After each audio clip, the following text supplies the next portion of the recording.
Minor Enduro. We still race that race today. There's a good chance that one of those Harley Davidsons is still in that creek and one of our guys is using it for traction right now. We're not sure. We think that little tyke up in the corner there, that might have been Mark Hyde. We might have inspired him to become an off-road racing champion. It's a good possibility. But this was real off-road racing in America at that time. This is what they were doing. Look at the gear, look at the chrome. Everything is still on those motorcycles. And the Penton family, they were all in. They loved racing. They loved racing motorcycles. They loved riding motorcycles. They were racing and riding all different kinds of them. They were racing here in America, and they were also racing over in Europe. And at the time, they were racing the international 6-day events. And I think everyone in this room knows that event. And Mr. Penton, when he was racing over in Europe, he saw some pretty different motorcycles. There was these lightweight motorcycles over there in Europe, smaller displacements. And at that time, he thought that was exactly what was needed for racing here in America. I think all of you know his son, Jack Penton. He was pretty young at that time. He was a young teenager. His friends were racing, and he wanted a lightweight motorcycle for Jack to race and for his friends to race, and he truly wanted to grow the sport of motorcycling.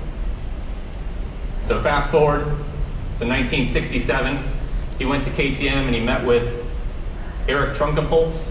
Eric Trunkepolz, that's the T in KTM, for those of you that don't know.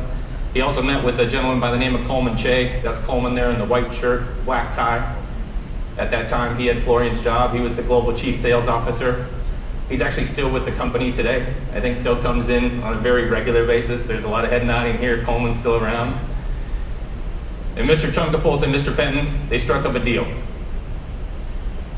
And what's pretty exciting is the very first 10 Penton 125 6-day motorcycles were air freighted to America on March 7th of 1968.